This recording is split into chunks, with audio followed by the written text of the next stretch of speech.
So once the border is secure, what do you do next? And then once the border is secure, you turn off the spigot that dispenses the goodies so that people don't have a desire to come here.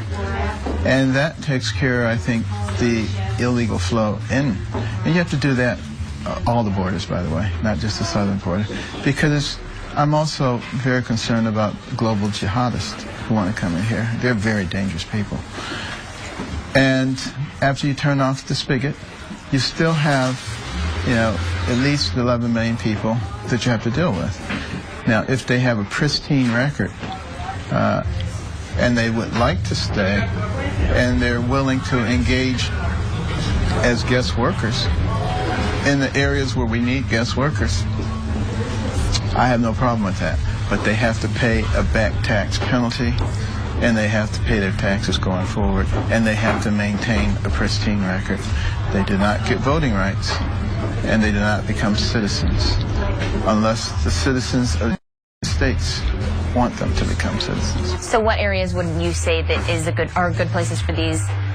Agricultural areas would be particularly good. I've talked to many farmers with very large farms, including some here in Iowa, who say they have a great difficulty hiring Americans to do that job, even though they started them out at $11 an hour. So, we have to be somewhat realistic.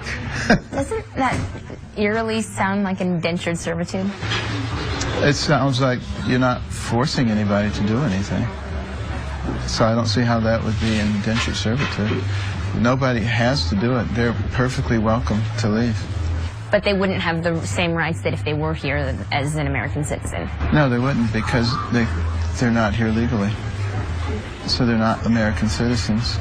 So it would seem a little bit unfair to me that you give them the same privileges as American citizens when they're here illegally.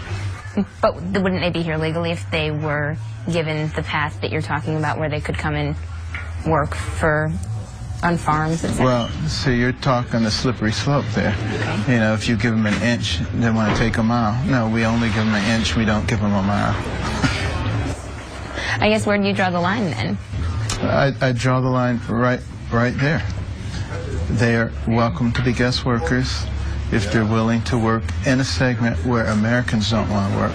If we had full employment for all Americans, I think that would be a different story, but we don't. And at some point, we have to consider the American people before we consider everybody else. We'd like to take care of everybody else. It would be wonderful if we could.